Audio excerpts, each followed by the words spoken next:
Shalom, saludos a todos los hermanos y amigos que nos acompañan, ¿verdad? En estos estudios que presentamos todas las semanas. En esta semana doy comienzo al anunciado, ¿verdad? Estudio o a los anunciados estudios relativos al, o basados más bien en el libro de Yeshayahu. ¿Quién es Yeshayahu? El que todo el mundo conoce como Isaías, ¿verdad? Por culpa del griego que le cambia los nombres a los personajes hebreos. Porque en hebreo se llama Yeshayahu, que quiere decir salvación de Yahweh, de Yahweh. Y ese es el libro que vamos a estar analizando en todas estas próximas semanas. No analizando el libro verso por verso, como me gusta hacer, pero ahora tengo un enfoque diferente y lo que hacemos es sacar lecciones basadas en ese libro, secciones de Yeshayahu, lecciones que quise decir, lecciones de Yeshayahu. ¿Lecciones para quién? Lecciones para nosotros los creyentes, lecciones para para el mundo en general y de manera especial lecciones para los gobernantes de este mundo. No me voy a adelantar, hay que empezar por el principio, ¿verdad? Vamos entonces a mostrar el documento de la lección número 1 que tenemos para ustedes en esta semana. Ahí está, lección número 1, el estado de la viña. ¿Qué más? Empieza ahí hablando Yahweh a través de Yeshayahu. ¿Qué más se podía hacer a mi viña que yo no haya hecho en ella? ¿Cómo esperando yo que diese uvas, ha dado uvas silvestres? Yeshayahu 5:4. Uvas silvestres son uvas agrias. Y las uvas generalmente son dulces. Las uvas buenas son dulces. Pero hay uvas agrias. Y esa es la queja en ese verso. Hermanos, debemos dejar nuestra obstinación y debemos dejar atrás los hábitos por tanto tiempo idolatrados para que podamos entender la verdad. Así seremos ramas de esa vid verdadera y produciremos un precioso fruto. Esto atañe principalmente a los creyentes, ¿verdad? A los creyentes en las escrituras, porque ahora mismo hay cristianos que no creen ya en la Biblia. Ahora mismo hay algunos mesiánicos, no digo que muchos, pero los hay, que ya no creen en la Biblia. Ellos prefieren creer en teorías extrañas y esotéricas y toda clase de doctrinas nuevas que están surgiendo desde el siglo pasado hasta ahora. Y eso es lo que les gusta. La mística, las cosas extrañas, los misterios, la cábala. Eso le encanta a mucha gente. Pero lo que vamos a estar viendo son temas que tienen que ver con la vida diaria, con los valores de las personas, con los gobiernos, con el sufrimiento, etcétera, etcétera. Vamos a ver la primera parte, la apreciada viña. ¿Con qué propósito estableció el Creador a la nación hebrea? Esa es la viña.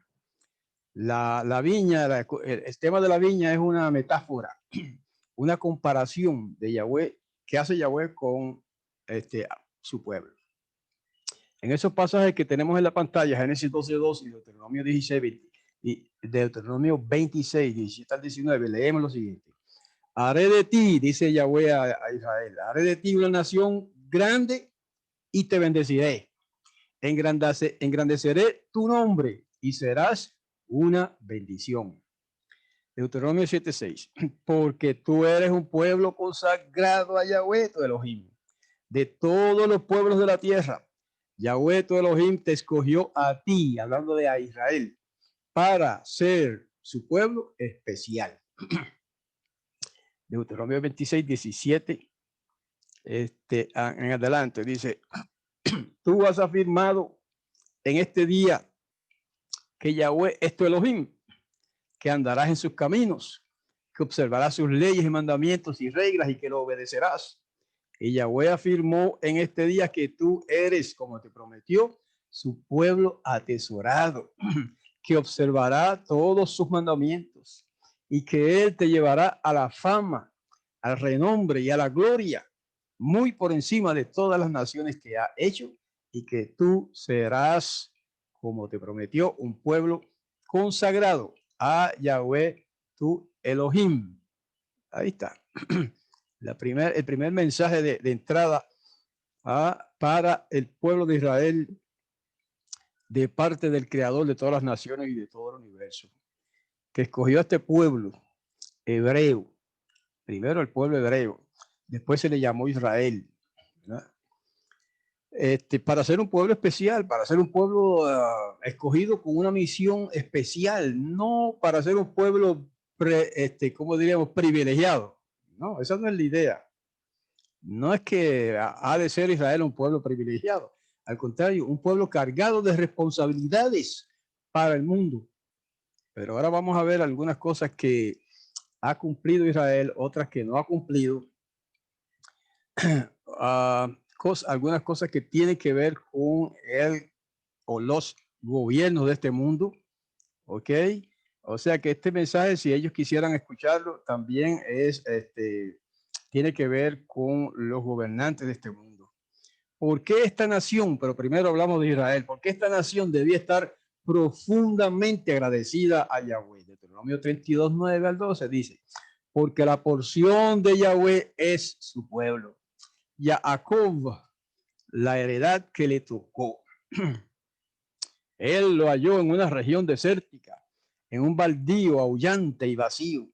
Los rodeó, lo vigiló, lo guardó como a la niña de sus ojos, como el águila que ronda su nido, revolotea sobre sus polluelos. Así extendió él, Yahweh, sus alas. Por supuesto, es una metáfora, porque no tiene alas.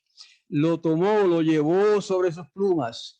Yahweh solo lo guió sin ninguna deidad extranjera a su lado. Ok, interesante. O sea que hay una sola deidad, un solo todopoderoso, un solo omnipotente. No hay dos, ni tres, ni cuatro, ni 10, uno. Y dice que él solo guió a su pueblo. Claro, él tiene siervos, que son los mensajeros suyos, que en griego se dice ángeles, ¿verdad? Pero esos son siervos de él, no se comparan con él. Y ninguna deidad extranjera estuvo a su lado.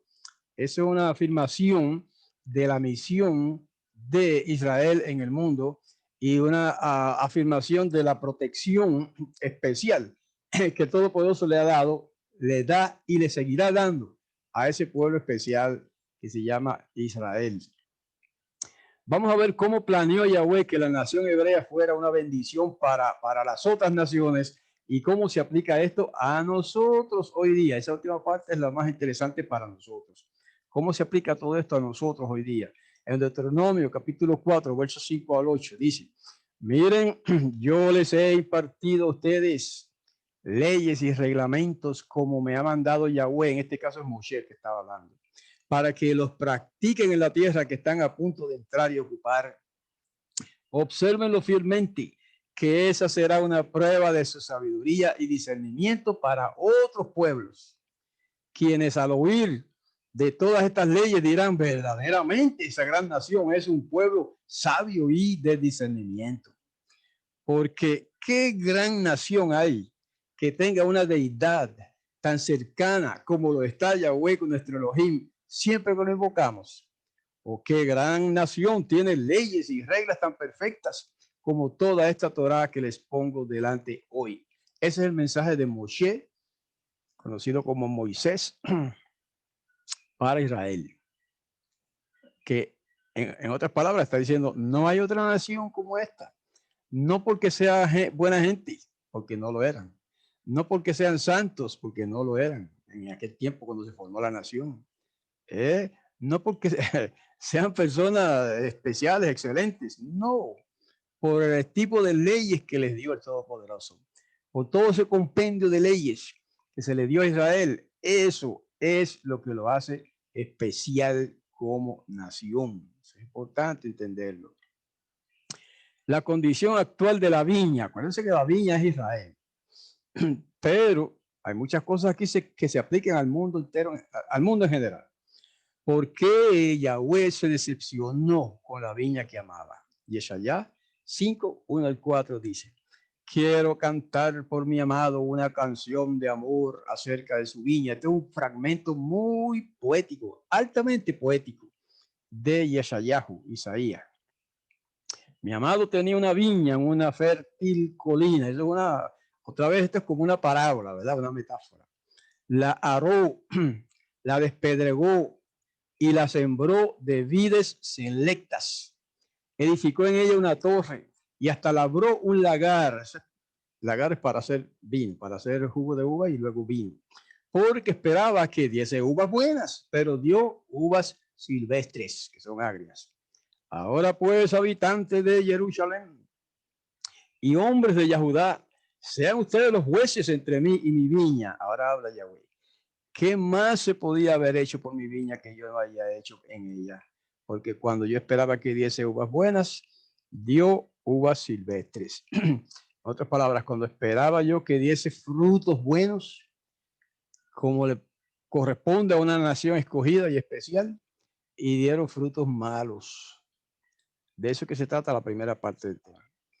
Por su corrupción, por la corrupción del pueblo aquel de Israel en aquellos tiempos antiguos, el mundo gentil se vio así inducido a interpretar mal el carácter de Yahweh y las leyes de su reino.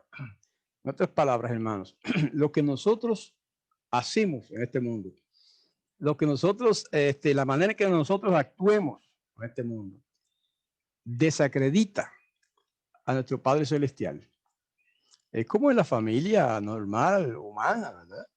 Usted tiene un hijo, 2 hijos, 3 hijos, y si usted hace cosas malas, eso desacredita a sus hijos y viceversa. Si sus hijos hacen algo malo, desacreditan a su padre. ¿Eh? Y esto estaba pasando con Israel en este tiempo que estamos estudiando ahora. Punto 2, antes del punto 2, cuando el pueblo elegido, aquí hay un errorcito, lo corregimos después, cuando el pueblo elegido no puede llevar el fruto de la vid verdadera, ¿cuándo? Es una pregunta. ¿Cuándo el pueblo elegido no puede llevar el fruto de la vid verdadera? En Juan 15:4 dice, permanezcan en mí. ¿Quién habla aquí? En Mashiach. Permanezcan en mí, le dice él a sus discípulos, y yo en ustedes. Como la rama no puede llevar fruto por sí sola, si no permanece en la vid, así tampoco ustedes, si no permanecen en mí. Ahí está. Así es como el pueblo elegido no puede llevar fruto de la vid verdadera si no está unida a la vid. Aquí tenemos una notita. Yahweh plantó a su pueblo como una viña en un campo fértil, tierra buena. Pero esta viña plantada por Yahweh se corrompió como otras naciones en los tiempos de Yeshayahu, de Isaías. Sus ramas se extendieron ampliamente, pero producía frutos de viña degenerada. Yahweh le ha otorgado grandes bendiciones a su pueblo.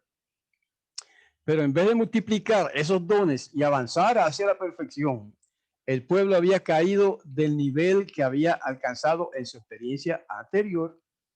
El cambio de su estado espiritual se produjo gradual y casi imperceptiblemente. Hermanos, y esto está pasando también en muchos otros escenarios. En el escenario religioso, por ejemplo, las iglesias, como se llaman, generalmente empiezan bien, empiezan florecientes. Y después, ¿qué pasa? Empiezan a degenerar, a bajar, empiezan a leudarse con el mal, etcétera, etcétera. Eso pasa también con los países. Como los países, por ejemplo, Estados Unidos, que es el país que yo conozco mejor, fundado por cristianos, observantes de las leyes, gente, digamos, muy consagrada, muy conservadores, fundaron esa nación sobre la Biblia y sobre ese lema que ellos llaman Dios, ¿verdad? Dios con nosotros, una nación bajo Dios, con libertad y justicia para todos, etcétera. ¿Y cómo ha llegado a ser esta nación? Esa misma nación ya está totalmente degenerada, prostituida. Esa nación no es ni una sombra de lo que era cuando fue fundada. Y eso se puede decir también de otras naciones, que no vale, o sea, no viene al caso mencionar ahora, ¿verdad? Las naciones por nombre. Pero esa es la situación general. ¿Y qué clase de frutos desea Yahweh que produzcamos? ¿Qué clase de frutos desea que produzcan las naciones también? No solamente su pueblo. Gálatas 5:22, pero el fruto del Espíritu es amor, gozo, paz, paciencia, benignidad, bondad, fe, mansedumbre y dominio propio. 9 frutos, 9 partes del fruto, si leí bien o si calculé bien. 9, no son 9 frutos, no dice los frutos del Espíritu son, dice el fruto del Espíritu es singular, es algo compuesto. O sea que no puede faltar ninguna de esas partes. Amor, gozo, paz, paciencia, benignidad, bondad, fe, mansedumbre y dominio propio. Y luego dice que contra tales cosas no hay ley. De manera, hermanos, que ese es el fruto que el Mashiach espera de su pueblo. Después de haber cuidado pacientemente de su asamblea, la asamblea mesiánica, es la fe, la paciencia, el amor, la tolerancia, el pensamiento de las cosas de arriba y la humildad. Estos son los racimos de fruta que maduran en medio de la tormenta, de nubarrones y de oscuridad, como también en la luz del sol. Estamos tocando así por encimita los elementos que el Padre espera de su pueblo, ¿verdad? Estos son elementos esenciales, especialmente el amor, que es el primero de ellos. Pero hay mucho más que decir. En el punto 3, rehuyendo de una experiencia superficial. Veamos el lado de la viña espiritual de Yahweh a principios del reinado de Uzziyahu, rey de Yahudá. Los hermanos cristianos que nos escuchan quizás se sientan un poco incómodos tal vez en términos de estos nombres que utilizamos, pero esos son los nombres verdaderos y correctos de todos esos personajes, antes de que los cambiara los griegos. Segunda de Reyes 15:1 y Primera de Crónicas 26:14-16 dice lo siguiente. En el año 27 de Yaroboam, que le cambiaron su nombre a Jeroboam, rey de Israel, comenzó a reinar Azaría, otro rey, hijo de Amatzia. Él hizo lo que agradaba a Yahweh, tal como había hecho su padre Amatziyahu. En Segunda de Crónicas 26:14 dice, Uzziyahu les proveyó a todo el ejército escudos, lanzas, cascos, cotas de malla, arcos y piedras para las ondas. Esa es ¿cómo se dice? Equipo militar. En Jerusalén hizo máquinas ingeniosas puestas en las torres y en las esquinas para lanzar flechas y grandes piedras. Su fama se difundió muy lejos porque halló ayuda de manera sorprendente hasta que se hizo fuerte. Este es el proceso. Cuando se hizo fuerte, se puso tan arrogante que actuó corruptamente. Transgredió contra Yahweh su Elohim al entrar en la casa de Yahweh para ofrecer incienso en el altar del incienso, lo cual estaba prohibido. Ok, vamos a tocar algunos detalles de ese reino nada más. Hay mucho material sobre ese reino. El largo reinado de Uzziyahu, también llamado Azariyahu, en la tierra de Yahudá y de Benjamín fue caracterizado por una prosperidad mayor que la conocida bajo cualquier otro gobernante desde la muerte de Shelomó o Salomón, casi 2 siglos antes. Durante muchos años el rey gobernó con discreción, buen gobernante, y así empiezan todos los gobiernos, y los de ahora también están siguiendo la misma línea. Casi todo lo que vamos a decir en este estudio aplica a los gobiernos de ahora, nuestros gobiernos acá en Latinoamérica, en Estados Unidos, en Europa, en todas partes. Durante muchos años el rey gobernó con discreción. Gracias a la bendición del cielo, sus ejércitos recobraron parte del territorio que se había perdido en años anteriores. Se reedificaron y se fortificaron ciudades y quedó muy fortalecida la posición de la nación de Israel entre los pueblos circundantes. El comercio revivió y afluyeron a Jerusalén las riquezas de las naciones. Una nación próspera, muy próspera en aquellos tiempos antiguos. Vamos a ver ahora algunas carencias espirituales que ensombrecieron la situación de Israel. Segunda de Reyes 15, 3 al 4 dice: Él hizo lo que agradaba a Yahweh, tal como había hecho su padre Amasiahu. Sin embargo, no quitaron los lugares altos. El pueblo seguía sacrificando y ofrendando en los lugares altos.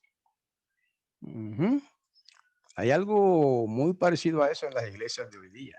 Vamos a leer una notita que tenemos acá. Esta prosperidad exterior bajo Uziyahu no fue acompañada por el correspondiente reavivamiento del poder espiritual. Los servicios del templo continuaban como en años anteriores y las multitudes se congregaban para adorar al poderoso vivo, pero el orgullo y el formalismo reemplazaban gradualmente la humildad y la sinceridad. Ahí está. Lo mismo que pasa en, no digo todas, pero en muchas iglesias modernas, muchas congregaciones o lo que sea, como se llamen, ¿verdad? Eso, no estamos, no importa el nombre ahora, estamos hablando de pueblos religiosos, comunidades religiosas. Está pasando lo mismo. Empezaron florecientes, activas, con mucho amor, mucha dedicación, mucho entusiasmo, y de pronto fueron bajando en todas esas cualidades hasta que muchas incluso han llegado a convertirse en clubes religiosos. Desgraciadamente, hermanos, esa es la realidad de muchas de estas comunidades modernas. Son clubes religiosos donde se reúne la gente allí a gozarse y a sus actividades para alegrarse, y piensan que alegrarse es la meta de la vida. Es bueno alegrarse, nadie está en contra de alegrarse, pero decir que alegrarse es la meta de la vida, como que se queda corto, hermano, de la realidad. Y hay grupos que nada más que van allí a alegrarse. Venimos aquí a alegrarnos, hermano, y a gozarnos. Es una frase que se escucha mucho, una oración, una expresión que se escucha mucho en algunos grupos. Ahora, ¿cómo una negligencia puede llevarnos a una calamidad? Es importante, porque muchos grupos religiosos están siendo negligentes ahora. Muchos miembros de la comunidad que sea están siendo negligentes ahora. Muchos gobiernos, incluso civiles, están siendo negligentes en el cumplimiento de sus deberes. Y acá en mi país tenemos un ejemplo bárbaro de eso. Un país que ha recibido millones, pero millones y millones, muchos millones de dinero de ayuda de la corporación más grande, ¿verdad? De Estados Unidos. ¿Y qué han hecho con esos dineros? Nada, nada, no lo digo yo. Lo critican todos los días los comentadores de noticias y los expertos en estas materias. No han hecho nada con ese dinero de millones y millones que le ha dado Estados Unidos. Eso es una vergüenza para cualquier gobierno. Y los pobres sufriendo igual. Y la gente que se le cayeron las casitas por la tormenta y los terremotos, igual. Arreglaron algunas casitas y nada más. Y entonces algunas las dejaron sin techo, o sea, se les cayó el techo, le pusieron un toldo azul y todavía después de un año están con el toldo azul. Y estos gobiernos ineficientes e ineptos no han hecho nada por utilizar esos millones que tienen, porque si no tuvieran millones de dinero, de dólares, pues ok, pero es que tienen, y lo dicen ellos mismos, y no los usan, no los emplean. Es una desgracia. Muchos, dice en Cantares 2:15, atrápennos las zorras pequeñas que echan a perder las viñas, pues nuestras viñas están en flor. Eso es un poema, eso de cantar es un poema todo de principio a fin. Pero cada parte de ese libro tiene su significado, ¿verdad? Aquí nos enseña que las cosas pequeñas, los errores pequeños nos dañan. Los errores pequeños que cometen los gobernantes dañan la nación. Los errores pequeños que se cometen en las iglesias dañan esas iglesias, y así también en la vida privada de nosotros, ¿verdad? Muchos excusan los defectos en sus caracteres, pero todos ellos deben ser corregidos. Cualquier desviación de lo recto es pecado y el pecado debe ser abandonado. No podemos permitirnos andar de modo descuidado ante nuestros hermanos o ante el mundo. ¿Okay? Muchos confiesan sus pecados una y otra vez, pero no se alejan de ellos. No se alejan de ellos mediante un arrepentimiento genuino. A menos que tengamos el firme propósito y la ayuda de la gracia de Yahweh, una fuerte decisión y una atenta vigilancia serán vanas e impotentes cuando las tentaciones nos ataquen. Así que esa es la lección de ese pasaje de Cantares 2:15.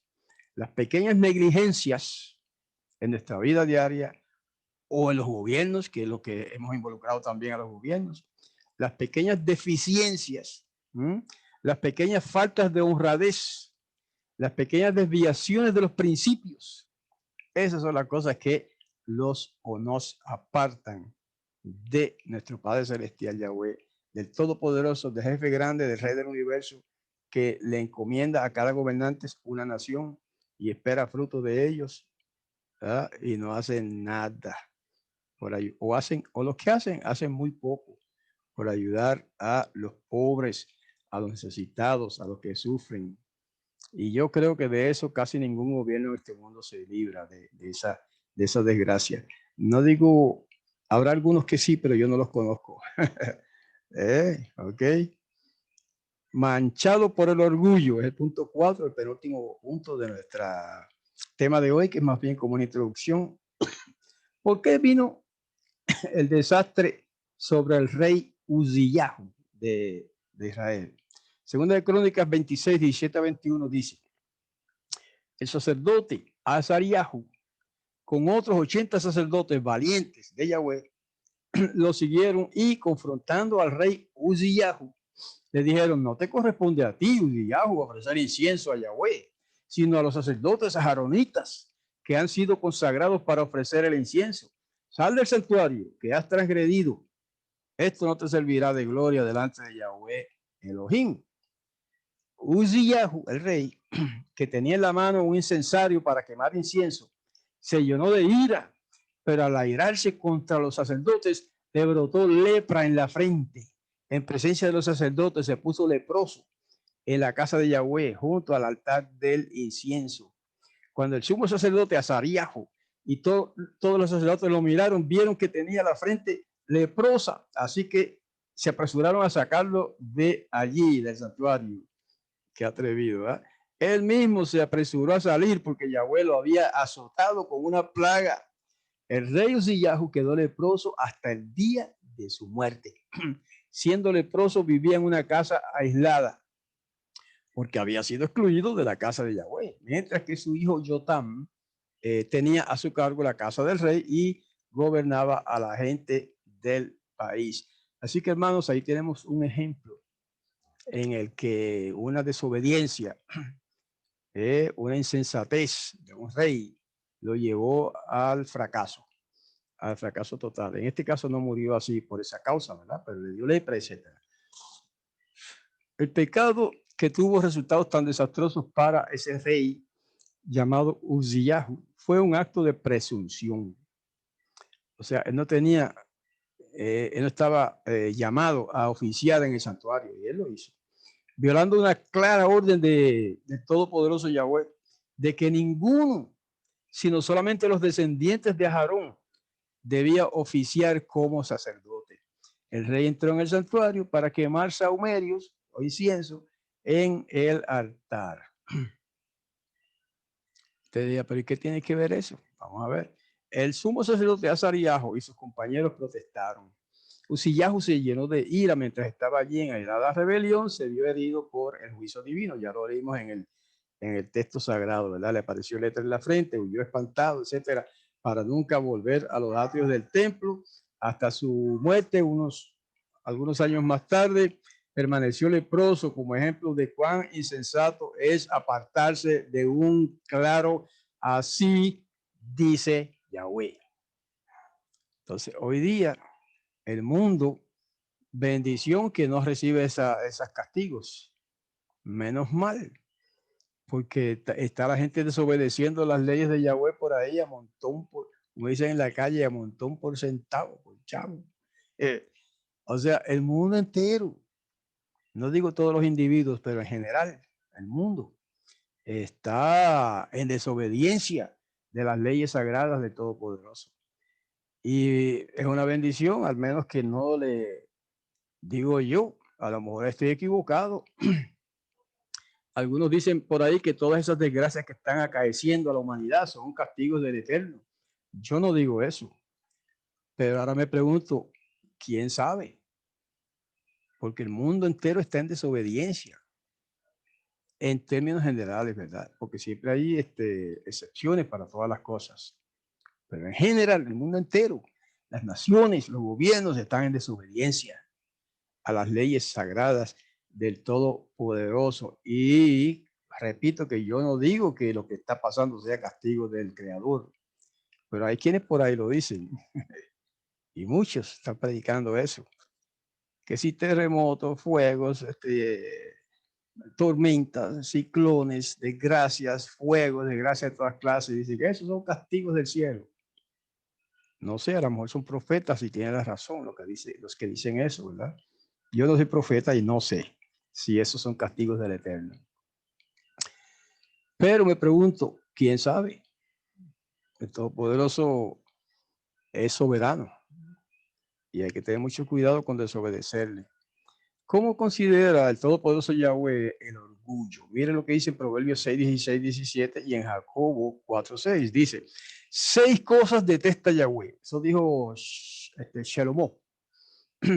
7 son una abominación para él. Una actitud altiva, una lengua mentirosa y manos que derraman sangre inocente. Ahí van 3. Y eso menciona alguna sola, pero dice que son 7 abominaciones. Pero la gracia que nos da es aún mayor, porque este es otro pasaje de Jacobo, Santiago, 4:6. Por eso dice, Yahweh se opone a los arrogantes, pero da gracia a los humildes. ¿Y qué es un arrogante? A ver, ¿qué es un arrogante? Si usted entra al mundo político y pregunta por ahí, ¿el presidente de los Estados Unidos de América, Donald Trump, es arrogante o no? Casi seguro la mayor parte de la gente le va a decir que sí.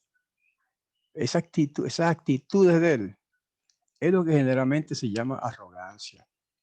Y quizás otros digan otra cosa, ¿verdad? No estamos aquí para discutir eso. Solamente menciono eso como un ejemplo de lo que la gente dice que es arrogancia. Y es la manera de actuar de algunos gobernantes que se creen todopoderosos, que se creen que ellos nada más saben y pueden y tienen el poder, ¿verdad?, de hacer y deshacer. Pues eso más o menos es parte de lo que se considera arrogancia. El orgullo, la confianza en sí mismo, el amor al mundo, la búsqueda de faltas, la amargura, la envidia, todos esos son resultados dados por muchos que profesan la fe en el Mashiach. Eso es triste. Su conducta está en agudo contraste con el carácter de Yahushua. Con tales conversiones, el Mashiach no tiene conexión alguna. Como leí yo hace poco un pasaje, no un pasaje, qué sé yo, un refrán, un dicho de un personaje de la India, llamado Mahatma Gandhi, ¿verdad? Ya fallecido, que escribió ahí un corto verso que citamos no hace mucho. Y dice él más o menos dirigiéndose a los cristianos. Perdón, que dijo una frase que suena fuerte, muy fuerte. Y casi me cuesta repetirla, ¿verdad? Porque quizá no es así tanto como él dice, pero ese señor dijo eso. Dijo, a ver, le dice a los cristianos, discúlpenme un segundito, hermanos. Le dice a los cristianos, me gusta el Cristo de ustedes, pero no me gustan los cristianos, porque no se parecen en nada a su Cristo. Wow, palabras demasiado fuertes tal vez, sí, pero en cierto modo ilustra, aunque sea, quizás no es tanto así como él dice, pero sí ilustra la realidad de que muchos discípulos del Mesías se han alejado tanto de la senda antigua, de los postulados de la fe mesiánica y de la fe hebrea.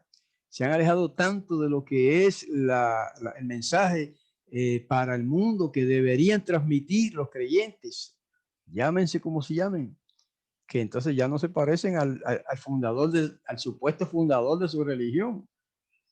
Ni siquiera se parecen. Bueno, dice Jacobo 4:6, pero la gracia que nos da el Padre es aún mayor. Por eso dice, Yahweh se opone a los arrogantes, pero da gracia a los humildes. Entonces tengo otra nota ahí, el que cae en alguno de los pecados grandes puede avergonzarse y sentir, digamos, la necesidad de la gracia del Mashiach, pero el orgulloso no siente ninguna necesidad. Y así cierra el corazón al Mashiach. Por eso el orgullo, la confianza en sí mismo, el amor al mundo, la búsqueda de faltas, todo eso que leímos en ese párrafo que estoy repitiendo, no vale, no tiene ningún provecho para nadie. ¿Ok? Y el punto final tenemos este título, enfrentar las consecuencias o elegir la consagración. Esa es la alternativa. Esa es la alternativa. ¿Ok? Esa es la cuestión. Elegir o enfrentar, mejor dicho, las consecuencias o elegir la consagración. Vamos a ver qué nos dice la escritura en Yeshayahu, capítulo 1, versos 1 al 9 y versos 21 al 23. Y el título es de que vamos a describir las condiciones predominantes en Israel y en Yahudá cuando Yeshayahu fue llamado para servir como profeta.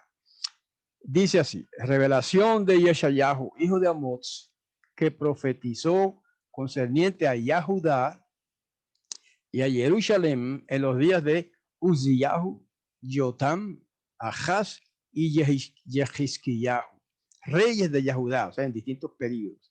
Oigan cielos y escucha tierra, porque ha hablado Yahweh. Crié hijos y los engrandecí, y ellos se rebelaron contra mí.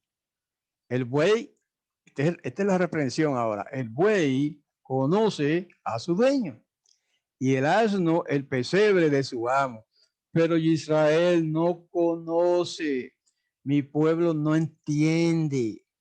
Ay, es un clamor de Yahweh. Ay, nación pecadora, pueblo cargado de iniquidad, raza de malhechores, hijos depravados, han abandonado a Yahweh, han despreciado al santo de Israel y le han dado la espalda. ¿Por qué buscan más castigo? Que continúan ofendiendo.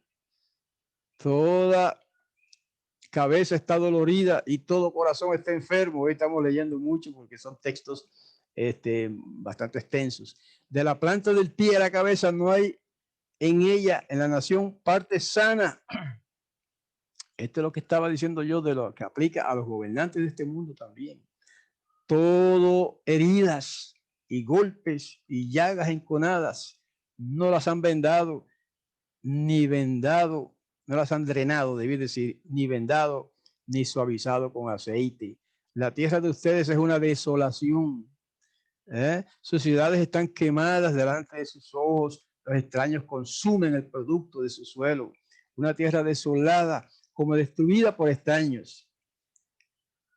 La hermosa Sión ha quedado como cabaña en una viña, como choza en un melonar, como una ciudad sitiada. Si Yahweh de los ejércitos no nos hubiera dejado unos pocos sobrevivientes, seríamos como Sodom, como Gomorra. Ay, verso 21 dice, ay, ella se ha convertido en ramera. La ciudad fiel que estaba llena de derechos, donde habitaba justicia, pero ahora la habitan asesinos. Tu plata se ha convertido en escoria, tu vino está diluido con agua, tus gobernantes son rebeldes y compañeros de ladrones, cada uno ávido de regalos y codicioso de obsequios.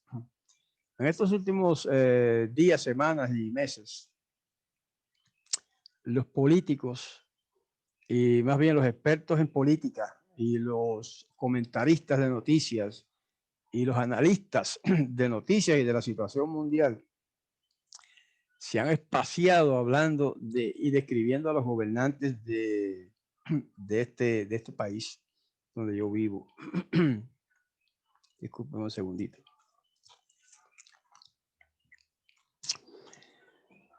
Y estas palabras, ellos no, quizás no las han leído, pero todas estas últimas palabras de este pasaje que acabo de leer se las han aplicado, pero en otras palabras, quise decir, estos conceptos se lo han aplicado a los gobernantes de mi país últimamente.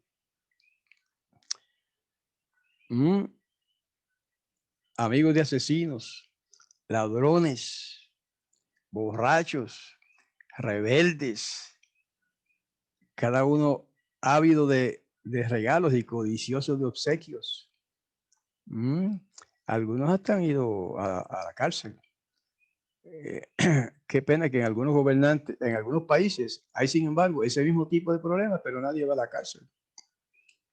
Hay gobernantes que son déspotas. Hay gobernantes en algunos de nuestros países que son crueles, asesinos, ladrones, robándose el dinero del pueblo en sueldos bárbaros. Viven como millonarios mientras el pueblo se muere de hambre. Hermanos, quizá algunos de ustedes digan, oiga, usted está describiendo a mi país. No lo dudo, porque en parte estoy describiendo a mi país. Yo estoy describiendo a mi país, Puerto Rico, que está en esa situación. ¿Y quién hace algo? Nadie hace nada. ¿Cuántos van presos de todos esos ladrones que se roban el dinero del pueblo? Que si acaso uno o dos, y los demás campeando por su respeto por ahí. Esa es la realidad de esta nación y de otras naciones en este mundo donde vivimos. Mientras unos se mueren de hambre, los gobernantes se hacen millonarios y gozando de toda clase de lujos, riquezas, placeres y todo lo bueno, super bueno entre comillas, ¿verdad? De la vida. Y esa es la situación, hermanos. Lo triste es, o lo más triste es, que esa situación, que de una manera, digamos, espiritual, también se da en el mundo espiritual, ¿verdad? Porque ustedes saben cómo hay incluso ciertos ministerios, de esos ministerios autónomos por ahí que se pasan predicando de cosas raras y convencen a la gente y enseguida empiezan a pedir diezmos y ofrendas y esto y lo otro. Y búsquelo, algunas de esas iglesias que son famosas y han crecido enormemente.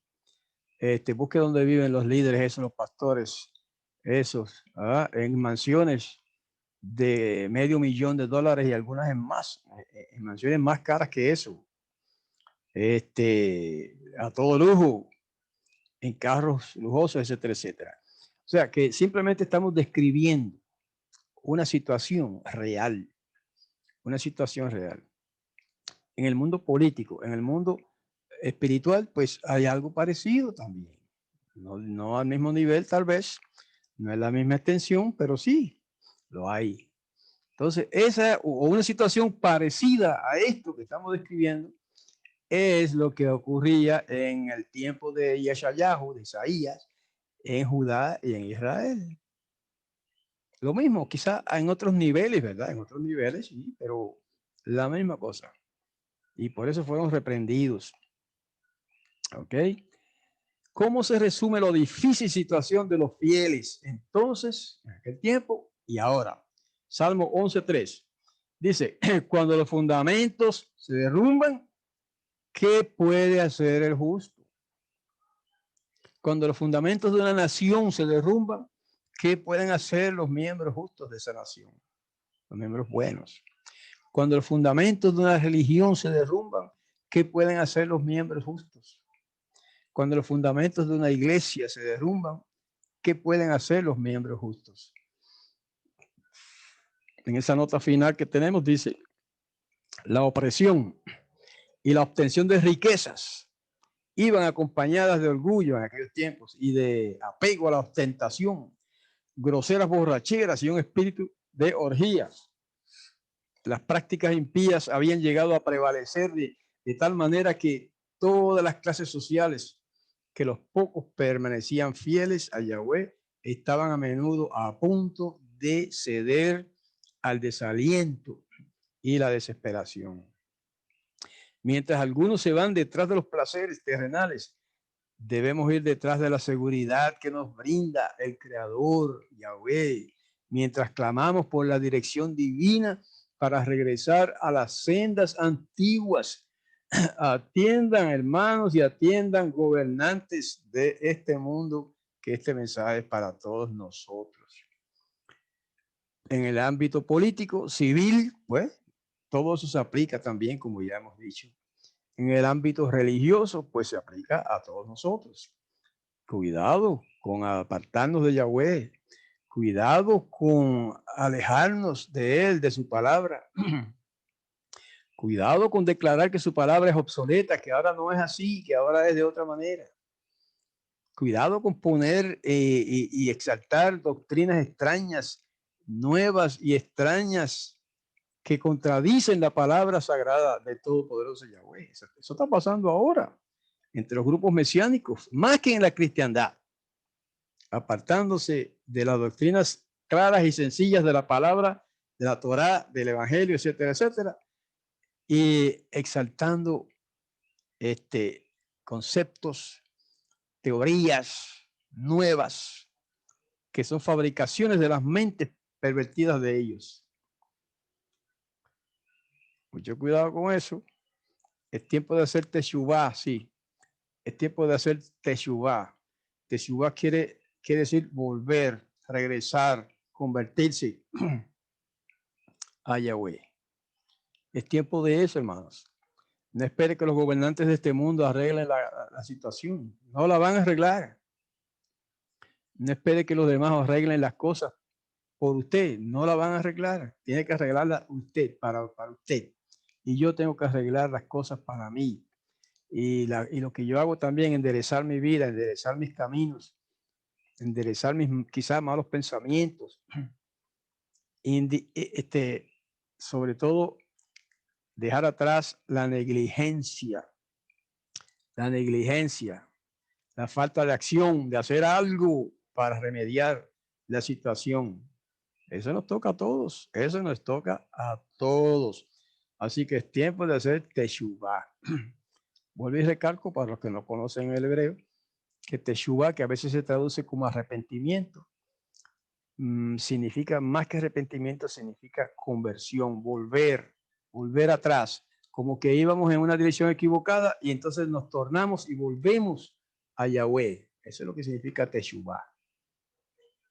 Que el Todopoderoso Yahweh, el Rey del universo y el Rey de nuestras vidas, nos bendiga y tenga misericordia de nosotros y nos proteja de todas estas barbaridades que están ocurriendo en el mundo hoy día, tanto en el mundo religioso como en el mundo físico, ¿verdad? Desgracias de todas clases, enfermedades, epidemias, que nos libre de eso.